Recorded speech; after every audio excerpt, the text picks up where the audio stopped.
South Africa is marking Nelson Mandela International Day with an official commemorative program taking place in London in the United Kingdom. The celebrations include the Scatterlings Concert at Trafalgar Square, where South African and international artists alongside distinguished guests are honoring the life, values and enduring legacy of former President Nelson Rolihlahla Mandela through music and cultural performances. We go back to London, where SABC News reporter Khayelihle Khumalo is joining us once again. Khayelihle, and welcome once again. What's the latest where you are right now? Well, Thomas, I can tell you this much. London is coming alive with the South African sounds, with the artists. I mean, just a short while ago, we've had some performances from some of the young and up-and-coming stars coming all the way from South Africa. So it's a very star-studded list of the stars, the likes of Mikasa, Bettenberg, Msaki. So the list really goes on and on. But so many ministers are here as well, representing the Republic of South Africa. And joining us now is South Africa's Minister of International Relations and Cooperation. So, Minister Lamola, a very, very important day for the world. I mean, we know that it's recognized by the UN. We have seen reactions coming from all over the globe. The significance of today. Indeed, it's a very significant occasion for our country. If you remember, London hosted one of the biggest, if not the biggest, anti-apartheid movement during our fight against apartheid. The biggest concert, the Release Mandela campaign at Wembley Stadium, broadcast in about 60 different countries. Nelson Mandela himself, after his release, he came here and he spoke at Wembley to thank the world, to thank the people of the UK. But the people of the UK, 30 years into our democracy, they again hosted one of the biggest events in celebration of South Africa's democracy.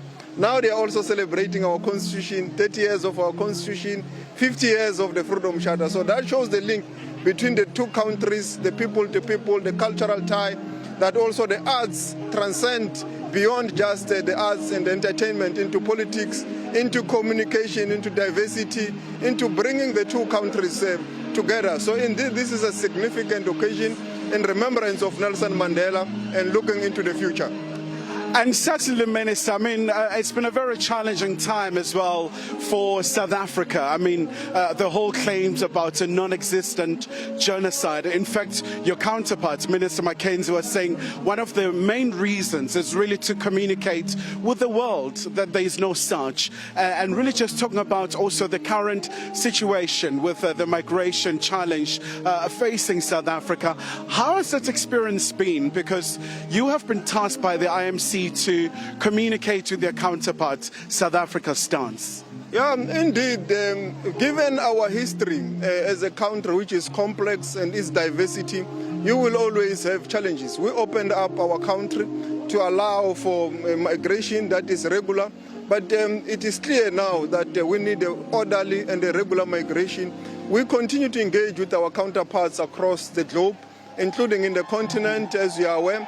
I've just came from SADC MCO, which has got clear recommendations with regards to migration that must be orderly and its role in the economy, in the SADC and economic integration and the growth of the various countries within the region for job creation, also for cross-border special economic zones. The TIC is already doing one in Musina that will be cross-border, including the one in Komas in Mpumalanga, a cross-border special economic zone. So these are initiatives that must respond to this challenge, because you will not just deal with immigration only on the basis of security. People need to find jobs where they are. They need to work. They need to have stability. There must be peace and security in the countries of their own origin. And this is what seized the SADC ministerial committee on the organ in Malawi that we held over this week. And we'll continue to engage with our counterparts in the other countries where we do have challenges on this matter. I believe with the SADC region, given our history, our proximity, and our people-to-people relations, while this is a challenging environment, it's a painful issue to the SADC countries, all of them, including ourselves, but they have a more better understanding of the South African situation, and they've been cooperating very well with us to handle the migration, the voluntary repatriations of their nationals. And for that, we're always grateful to the SADC region for particularly this cooperation, very good cooperation that we have seen since the beginning of this challenge, and we continue to work together to address it. It's our challenge. All of us have to attend to it. And all countries, we are in agreement that migration must be regular, it must be orderly, it must be within the law. And certainly, Minister, a very good point. And also, let's talk about these forces that really want to render South Africa as a pariah state. I mean, we saw during the apartheid, and that was for a good cause because of the policies that were in existence. But what's your message to the world right here in the British capital?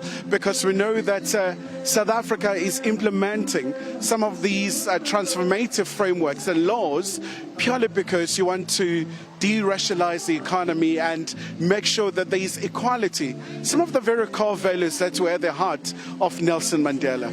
Yeah, indeed. As you are aware, the so-called white genocide was the first one, which they attempted to use as an entry point, given our history as a fault line.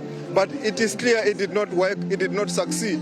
It is clear this one now we are dealing with is the second one, the migration, xenophobia and related intolerance, is the second attempt to disintegrate and isolate South Africa. But South Africa has proven to be very resilient. Our people have shown that even during the marches that were happening across the country, there has been clear message of law and order, of them being peaceful, although there have been isolated incidents, and those isolated incidents the police have been able to deal with. It's unfortunate that some countries in the continent, they amplify misinformation and fake news, but we continue to clarify that. As you have seen from the beginning, the message that there is nationals from Nigeria that were killed, it was proven not to be correct.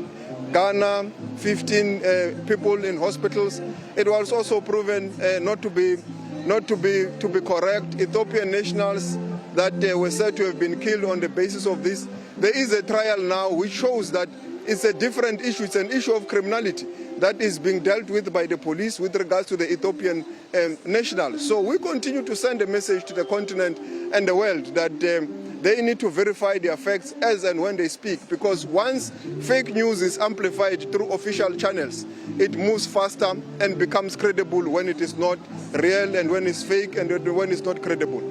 Minister, before I let you go, one of your key trading partners here, the UK, in fact, we spoke to your tourism counterpart, Minister DeLille. She was also just lauding, just the continuous support in terms of the British tourists going down to South Africa to see the safari and many other experiences. From the point of view of diplomacy, just in terms of making sure that these ties are well maintained, your relations with London?